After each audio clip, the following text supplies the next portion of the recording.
Hello दोस्तों, स्वागत है आपके अपने यूट्यूब चैनल ऑफिशियल सूरज में। दोस्तों आज हम लोग बात करेंगे Vinoba Bhave university Hazaribagh generic elective paper history syllabus के बारे में।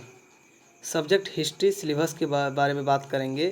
जो स्टूडेंट दोस्तों अपने जेनरिक इलेक्टिव पेपर में हिस्ट्री रखे हैं उसका सिलेबस दोस्तों विनोबा भावे यूनिवर्सिटी जारी कर दिया है। और दोस्तों ये सिलेबस यदि आप लोग पाना चाहते हैं तो डिस्क्रिप्शन में दोस्तों गूगल ड्राइव का लिंक दिया गया है।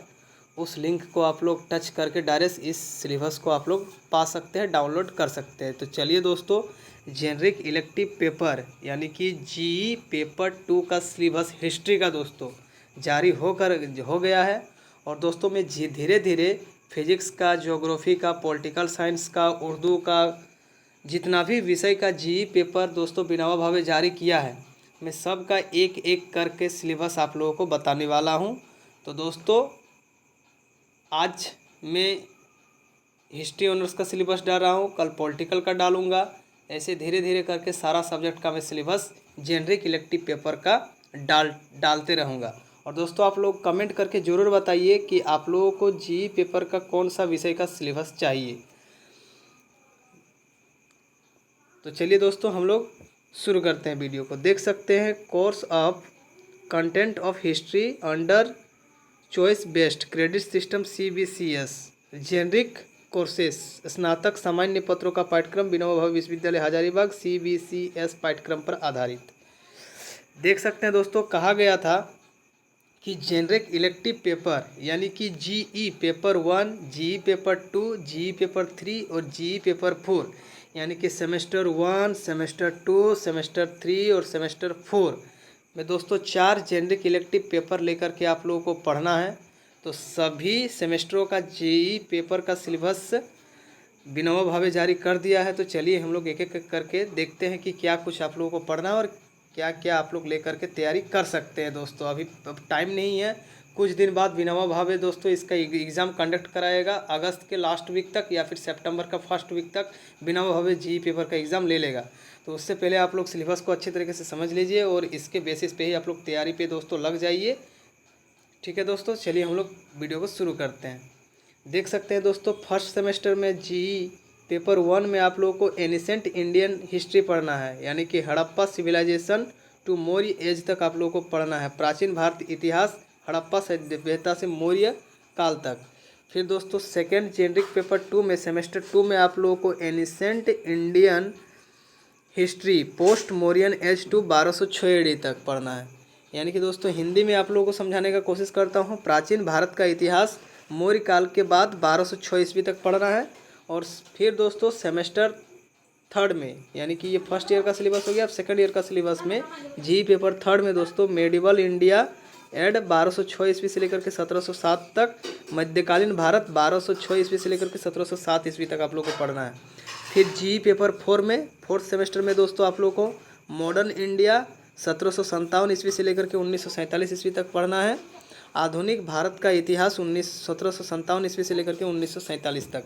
अब एक एक करके देखते हैं कि सेमेस्टर 1 का सिलेबस में आप लोगों को क्या क्या चीज़ पढ़ना है, सेमेस्टर 2 के सिलेबस में आप लोगों को क्या क्या पढ़ना है, सेमेस्टर 3 के सिलेबस में आप लोगों को क्या क्या पढ़ना है, सेमेस्टर 4 के सिलेबस में आप लोगों को क्या क्या पढ़ना है। हम लोग चलिए एक एक करके देखते हैं। देख सकते हैं दोस्तों ये फर्स्ट सेमेस्टर का सिलेबस देखिए आपके पास आ गया दोस्तों। और मैं आप लोगों को बताना चाहता हूं दोस्तों कि 80 नंबर का आप लोगों का दोस्तों एक्सटर्नल एग्ज़ाम होगा और 20 नंबर का दोस्तों आप लोगों का इंटरनल एग्ज़ाम होगा। ये एक्सटर्नल का हो गया, ये दोस्तों इंटरनल का हो गया। 20 नंबर आप लोगों को कॉलेज से मिलेगा और 80 नंबर दोस्तों एक्सटर्नल का एग्ज़ाम होगा जो बाहर में सेंटर दिया जाएगा दोस्तों। तो चलिए हम लोग फर्स्ट सेमेस्टर का सिलेबस को विस्तारपूर्वक देख लेते हैं।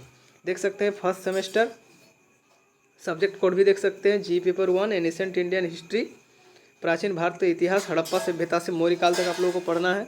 सबसे पहले दोस्तों आप लोगों को पढ़ना है स्रोतों का सर्वेक्षण, साहित्यिक एवं पुरातात्विक स्रोत। यानी कि दोस्तों सबसे पहले आप लोगों को पढ़ना है प्राचीन भारतीय इतिहास के स्रोत। प्राचीन भारतीय इतिहास के स्रोतों को जानने के लिए पुरातात्विक स्रोत और साहित्यिक स्रोतों का सहारा लेना पड़ता है दोस्तों। फिर दूसरा नंबर में आप लोगों को पढ़ना है हड़प्पा सभ्यता की उत्पत्ति, उसका विस्तार, नगर नियोजन और उसका पतन, ये पढ़ना है। फिर थर्ड में पढ़ना है दोस्तों वैदिक सभ्यता, सामाजिक, आर्थिक और राजनीतिक एवं धार्मिक स्थिति। वैदिक में दोस्तों सामाजिक स्थिति कैसी थी, आर्थिक कैसी थी, राजनीतिक स्थिति कैसी थी और धार्मिक स्थिति कैसी थी, ऐसा आप लोगों को पढ़ना है। फिर इसका पॉइंट नंबर 4 में दोस्तों आप लोगों को पढ़ना है सामाजिक विकास, वर्ण व्यवस्था के बारे में पढ़ना है, आश्रम व्यवस्था के बारे में पढ़ना है, जाति व्यवस्था के बारे में पढ़ना है, विवाह पढ़ना है दोस्तों, पुरुषार्थ पढ़ना है और संस्कार के बारे में पढ़ना है। फिर 5वां में दोस्तों पढ़ना है अधार्मिक आंदोलन, अ में दोस्तों पढ़ना है धार्मिक आंदोलन जैन एवं बौद्ध धर्म, जैन धर्म और बौद्ध धर्म के बारे में आप लोगों को पढ़ना है। फिर दोस्तों 6ठा नंबर में आप लोगों को पढ़ना है मगध सम्राट का उत्कर्ष, बिंबिसार से लेकर के नंद वंश तक दोस्तों, मतलब हर्यक वंश, शिशुनाग वंश, नंद वंश, मौर्य वंश, आंध्र सातवाहन वंश तक आप लोगों को पढ़ना है। नंद वंश तक पढ़ना है, सॉरी, आंध्र सातवाहन वंश नहीं पढ़ना है। फिर 7वां नंबर में पढ़ना है दोस्तों मौर्य साम्राज्य। फिर मौर्य साम्राज्य में देखिए आप लोगों को कुल मिला के 5 पॉइंट पढ़ना है। चंद्रगुप्त मौर्य, जीवन और उसकी उपलब्धियाँ। दूसरा में पढ़ना है अशोक का धम्म, यानी कि अशोक का धार्मिक नीति। थर्ड में पढ़ना है दोस्तों मौर्य साम्राज्य। और फोर्थ में पढ़ना है मौर्य साम्राज्य का पतन। और फिफ्थ में पढ़ना है दोस्तों सामाजिक, आर्थिक एवं सांस्कृतिक स्थिति मौर्य साम्राज्य में कैसी थी। फिर 8 नंबर में पढ़ना है दोस्तों अलेक्जेंडर का आक्रमण एवं प्रभाव। अलेक्जेंडर यानी कि दोस्तों जो पूरा विश्व को जीत लिया था, उसी को अलेक्जेंडर बोलते हैं। फिर सेकंड सेमेस्टर में दोस्तों आप लोगों को पढ़ना है, देख सकते हैं subject code G paper 2 history, ancient Indian history post Mauryan age to 1206 AD तक, प्राचीन भारत का इतिहास मौर्य काल के बाद 1206 ईस्वी तक। देख सकते हैं इसमें कोर्स कंटेंट के बारे में दिया गया है। ए में पढ़ना है दोस्तों आक्रमण एवं उनके प्रभाव, यूनानी, बैक्ट्रियन, सिथियंस और कुषाण। फिर बी नंबर में पढ़ना है दोस्तों पुष्यमित्र, शुंग, कनिष्क एवं सातवाहन, गौतमी पुत्र सातकर्णी के बारे में विशेषकर पढ़ना है। फिर सी में पढ़ना है दोस्तों आर्थिक, भू अनुदान, व्यापार, व्यापारिक मार्ग एवं भारत रोम व्यापार। फिर डी में पढ़ना है बौद्ध धर्म का महायान संप्रदाय, कला एवं ललित कला के बारे में पढ़ना है। फिर ई में पढ़ना है दोस्तों संगम युग, प्रशासन, सामाजिक, आर्थिक एवं साहित्य की संस्कृति। फिर दोस्तों पढ़ना है ग्रुप नंबर 2 में आप लोगों को पढ़ना है गुप्तों का काल, यानी कि दोस्तों चंद्रगुप्त प्रथम पढ़ना है 1 नंबर में। फिर पढ़ना है समुद्रगुप्त, फिर पढ़ना है चंद्रगुप्त द्वितीय, फिर पढ़ना है स्वर्ण युग। गुप्त काल को दोस्तों गोल्डन एज के नाम से भी जाना जाता था, मतलब स्वर्ण युग के नाम से भी जाना जाता था। सांस्कृतिक विकास, कला, स्थापत्य कला, चित्रकला और साहित्य के बारे में पढ़ना है। फिर 5th नंबर में पढ़ना है दोस्तों गुप्त साम्राज्य का पतन के बारे में पढ़ना है। इतना कुछ पढ़ना है दोस्तों सेकंड सेमेस्टर में, सेकंड जेनरिक पेपर में, यानी कि सेकंड सेमेस्टर जिसको बोलते हैं। फिर पढ़ना है दोस्तों हर्षवर्धन, विजय एवं प्रशासन। 4th में पढ़ना है दोस्तों बृहदत्त, भरत, चालुक्य, पल्लव, राष्ट्रकूट, राजनीतिक एवं सांस्कृतिक उपलब्धियाँ। फिर पढ़ना है 5 में अरब आक्रमण, कारण एवं प्रभाव का परिणाम। फिर 6ठा में पढ़ना है क्षत्रिय, राजनीतिक एवं प्रशासन, प्रतिहार, पाल एवं राष्ट्रकूट के विशेष संदर्भ में। फिर 7वां में पढ़ना है चोल वंश। 8वां में पढ़ना है दोस्तों गजनी एवं गौरी का आक्रमण, कारण, स्वरूप एवं परिणाम। इतना कुछ पढ़ना है दोस्तों। फिर जेनिक पेपर थर्ड सेमेस्टर में देख लीजिए दोस्तों, इसमें पढ़ना है आप लोग को मध्यकालीन भारत 1206 ईस्वी से लेकर के 1707 ईस्वी तक पढ़ना है। इसमें दोस्तों आप लोग को पढ़ना है फर्स्ट में इतिहास लेखन एवं स्रोत, इतिहास के लेखन एवं स्रोत पढ़ना है।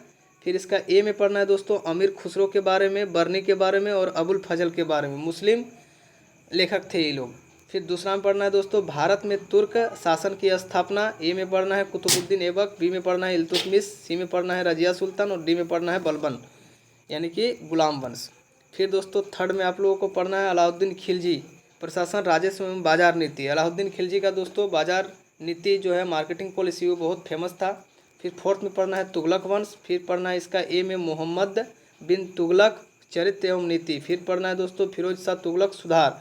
फिर 5th नंबर में पढ़ना है सिकंदर लोदी। फिर 6ठा में पढ़ना है मंगोल आतंक और तैमूर आक्रमण। ये बहुत इंपॉर्टेंट पॉइंट है दोस्तों, इसको आप लोग अच्छा से देख लीजिएगा। फिर दोस्तों 7 में पढ़ना है धर्म एवं संस्कृति। फिर पढ़ना है सूफीवाद, भक्ति आंदोलन और संतुलन कालीन स्थापत्य कला के बारे में पढ़ना है। फिर 8 नंबर में पढ़ना है बाबर विजेता एवं साम्राज्य निर्माता के रूप में बाबर और हुमायूं, कठिनाइयाँ एवं पतन, इसके बारे में आप लोग को पढ़ना है। फिर दोस्तों इसका 9 पॉइंट में देख लीजिएगा शेरशाह, प्रशासन उसका पढ़ना है और राजस्व नीति पढ़ना है। फिर 10th में उसका नीति भी पढ़ना है, शेरशाह नीति। फिर दोस्तों 10th नंबर में देखिए बहुत सारा पॉलिसी के बारे में पढ़ना है। सॉरी दोस्तों, पॉलिसी जैसा कि अकबर धार्मिक नीति एवं राजपूत नीति। अकबर का धार्मिक नीति और राजपूत नीति बहुत फेमस है, इसके बारे में भी पढ़ना है। फिर बी में दोस्तों जहांगीर का मुगल राजनीतिक में नूरजहां की भूमिका पढ़ना है। फिर सी में पढ़ना है शाहजहां उत्तराधिकारी का युद्ध एवं स्वर्ण युग, इसको पढ़ना है। फिर डी में पढ़ना है औरंगजेब दक्षिण नीति एवं धार्मिक नीति, इसका पढ़ना है औरंगजेब का। फिर दोस्तों 11 पॉइंट में मुगल प्रशासन, मनसबदारी प्रथा, कला एवं संस्कृति के बारे में पढ़ना है। फिर 12 में पढ़ना है मुगल साम्राज्य का विघटन और पतन पढ़ना है। फिर 13 में पढ़ना है दोस्तों शिवाजी, प्रारंभिक जीवन उनका पढ़ना है। विजय और प्रशासन के बारे में पढ़ना है, एडमिनिस्ट्रेटिव जिसको बोलते हैं, प्रशासन। फिर दोस्तों 4th सेमेस्टर में आप लोग देख लीजिए 4th सेमेस्टर में क्या कुछ पढ़ना है। 4th सेमेस्टर में दोस्तों जेनेरिक पेपर 4th सेमेस्टर आधुनिक भारत का इतिहास 1757 ईस्वी से लेकर के 1947 ईस्वी तक। इसमें दोस्तों देख सकते हैं, इसमें सबसे पहला जो पॉइंट है, इसमें जो सबसे पहला पॉइंट है दोस्तों आधुनिक भारत का इतिहास 1757 से 1947 ईस्वी तक, 4th सेमेस्टर जी पेपर 2 दोस्तों। इसका कोर्स कंटेंट की अगर बात करें तो दोस्तों सबसे पहले नंबर में आप लोगों को पढ़ना है बंगाल में ब्रिटिश शासन का उदय। फिर पढ़ना है दोस्तों प्लासी का युद्ध। फिर पढ़ना है दोस्तों बक्सर का युद्ध, बैटल ऑफ प्लासी और बैटल ऑफ बक्सर। दोस्तों प्लासी का युद्ध 1757 ईस्वी को हुआ था, ये आप लोगों को पता होगा। और बक्सर का युद्ध दोस्तों हुआ था 1764 ईस्वी में। ये दोनों के बारे में दोस्तों पढ़ना है। फिर दोस्तों पढ़ना है आप लोगों को ब्रिटिश शासन का विस्तार पढ़ना है। फिर इसका अ में पढ़ना है आंग्ल मराठा संबंध। फिर पढ़ना है दोस्तों आंग्ल मैसूर संबंध, हैदर अली एवं टीपू सुल्तान का जीवन एवं उपलब्धि पढ़ना है। फिर आंग्ल अवध संबंध पढ़ना है। फिर दोस्तों पढ़ना है आंग्ल सिख संबंध, रंजीत सिंह आंग्ल सिख युद्ध पढ़ना है। फिर दोस्तों प्रशासन का विकास 7 पॉइंट प्रशासन का विकास, वॉरेन हेस्टिंग्स के बारे में पढ़ना है, लॉर्ड कॉर्नवालिस के बारे में पढ़ना है। फिर दोस्तों लॉर्ड वेल्जली के बारे में पढ़ना है, सहायक संधियाँ शर्तें गुण एवं दोष, लॉर्ड वेल्जली। फिर इसका ई में पढ़ना है दोस्तों लॉर्ड विलियम बेंटिंग, उनका सुधार के बारे में पढ़ना है। फिर दोस्तों लॉर्ड डलहौजी के बारे में पढ़ना है, उनका हड़प नीति और उनका सुधार के बारे में पढ़ना है। फिर दोस्तों इसका 8 पॉइंट में पढ़ना है ग्रामीण अर्थव्यवस्था एवं समाज। फिर दोस्तों भू राजस्व व्यवस्था एवं उसका प्रभाव, और फिर धन का निकास। इतना दोस्तों आप लोगों को पढ़ना है। फिर दोस्तों इसका भी 9th टर्म है, ये थोड़ा लंबा कोर्स है दोस्तों, सांस्कृतिक परिवर्तन एवं सामाजिक एवं धार्मिक आंदोलन। फिर दोस्तों इसका ई में पढ़ना है आधुनिक शिक्षा का विकास। फिर दोस्तों पढ़ना है प्रेस का विकास तथा स्वतंत्रता आंदोलन में उनकी भूमिका। फिर पढ़ना है दोस्तों ब्रह्म समाज के बारे में पढ़ना है, आर्य समाज के बारे में पढ़ना है, प्रथमा समाज के बारे में पढ़ना है और रामकृष्ण मिशन के बारे में पढ़ना है। फिर दोस्तों देवबंद स्कूल एवं अलीगढ़ आंदोलन के बारे में पढ़ना है। फिर दोस्तों पढ़ना है 1857 का विद्रोह, कारण पढ़ना है, उसका स्वरूप पढ़ना है, उसका परिणाम पढ़ना है, उसका प्रभाव पढ़ना है। फिर दोस्तों लॉर्ड लिटन पढ़ना है, लॉर्ड रिपन पढ़ना है, लॉर्ड कर्जन पढ़ना है। फिर संवैधानिक विकास के बारे में पढ़ना है। इसमें भी दोस्तों संवैधानिक विकास में दोस्तों सबसे पहले मार्लेमेंटो सुधार 1909 ईस्वी के बारे में पढ़ना है, मॉन्टेन्ग्यू चेम्सफोर्ड सुधार अधिनियम 1919 ईस्वी के बारे में पढ़ना है, और भारत सरकार अधिनियम 1905 ईस्वी के बारे में पढ़ना है, और दोस्तों भारतीय स्वतंत्रता अधिनियम 1947 ईस्वी के बारे में पढ़ना है। देख सकते हैं दोस्तों ये 1922 का सिलेबस है, ये 19 to 22 Vinoba Bhave university Hazaribagh, course of content of history generic paper.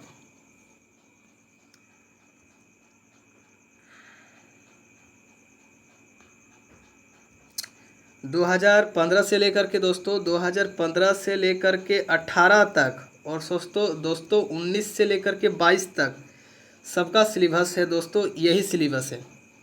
मैं आप लोग को फिर पुनः में बता देता हूँ, तो आप लोग दोस्तों इसको हल्के में मत समझिए, जेनेरिक पेपर को अच्छा से पढ़िए, नहीं तो फिर रिज़ल्ट आप लोगों का ख़राब भी हो सकता है, क्योंकि सिलेबस दोस्तों बड़ा लंबा है।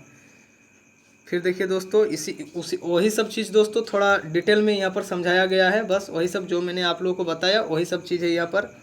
और दोस्तों यहाँ पर और एक चीज़ ध्यान देना जरूरी है कि दोस्तों एक्सटर्नल मार्क्स एग्ज़ाम जो होगा वो दोस्तों 5 क्रेडिट में लिया जाएगा, और इंटरनल मार्क्स जो है वो 1 क्रेडिट में मिल लिया जाएगा। यानी कि दोस्तों देखिए यहाँ पर क्वेश्चन का स्वरूप दिया गया है कि किस टाइप का क्वेश्चन आपको पूछेगा। यदि हम एक्सटर्नल एग्ज़ाम की बात करें दोस्तों, एक्सटर्नल एग्ज़ाम की, तो दोस्तों एक्सटर्नल एग्ज़ाम में एग्ज़ाम में आप लोगों को कुल 80 मार्क्स का क्वेश्चन पूछा जाएगा, ठीक है। जिसमें से दोस्तों 1 नंबर का क्वेश्चन आप लोगों को 10 गो पूछा जाएगा, और दोस्तों 2 नंबर का क्वेश्चन आप लोगों को 5 गो पूछा जाएगा, और दोस्तों 15 नंबर का क्वेश्चन आप लोगों को 4 गो पूछा जाएगा, ठीक है दोस्तों। इस प्रकार देख सकते हैं लॉन्ग टाइप जो रहेगा 15 नंबर का आप लोगों को 4 गो लिखना है, इसमें 60 मार्क्स मिलेगा। और दोस्तों 5 नंबर का क्वेश्चन 2 गो रहेगा, इसमें आप लोग को 10 मार्क मिलेगा। और 1 नंबर का क्वेश्चन 10 गो रहेगा, इसमें आप लोग को 10 मार्क मिलेगा। यानी कि टोटल 80 नंबर का क्वेश्चन आप लोग को पूछा जाएगा। और दोस्तों सब्जेक्टिव में आप लोग का एग्ज़ाम होगा, ये भी आप लोग जान लीजिए।